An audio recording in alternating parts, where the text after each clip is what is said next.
আজ সচিবালয়ে সর্দার বল্লভভাই প্যাটেলের ১৫০তম জন্মজয়ন্তীর স্মরণে সাংবাদিক সম্মেলন হয়। মঞ্চে মন্ত্রীর পাশে ছিলেন বিজেপি ত্রিপুরা সাধারণ সম্পাদক, যিনি কোনো সরকারি পদাধিকারী নন। ডাবল ইঞ্জিন সরকারের কি নিয়ম আছে নাকি বাস্তবতা আলাদা? কিন্তু আইন কি এখানে কিছু বলছে? দেখুন প্রতিবেদন।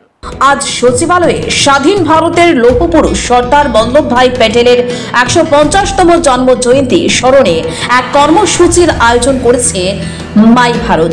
অনুষ্ঠানে সাংবাদিক সম্মেলন পরিচালনা করেছেন রাজ্যের যুব বিষয়ক ও ক্রীড়া দপ্তরের মন্ত্রী টিঙ্কু রায়।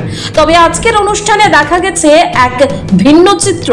সচিবালয়ের নিয়ম অনুযায়ী মন্ত্রী, বিধায়ক এবং সরকারি আধিকারিক ছাড়া অন্য কোনো রাজনৈতিক কর্মী বা দলের নেতা সাংবাদিক সম্মেলনে অংশগ্রহণ করার কোনো অনুমতি নেই।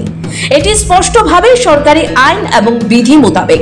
তাহলে প্রশ্ন উঠছে, মন্ত্রী টিঙ্কু রায়ের পাশে বিজেপি ত্রিপুরা প্রদেশের সাধারণ সম্পাদক বিপিন দেববর্মা, যিনি কোনো মন্ত্রী, বিধায়ক কিংবা সরকারি কোনো আধিকারিক নন, তিনি কিভাবে সচিবালয়ের এই সাংবাদিক সম্মেলনে উপস্থিত হতে পারলেন? ডাবল ইঞ্জিন সরকারের আমলে কি এমন কোনো নতুন আইন বা নিয়ম চালু হয়েছে? আমাদের অন্তত জানা নেই। এই ঘটনা সচিবালয়ের নিয়ম নীতি ও সরকারি অনুষ্ঠান পরিচালনার স্বচ্ছতার প্রশ্ন উত্থাপন করছে। আইন আছে কি না, আর বাস্তবে তা কেমন ভাবে প্রয়োগ হচ্ছে, এটাই এখন দেখার বিষয়।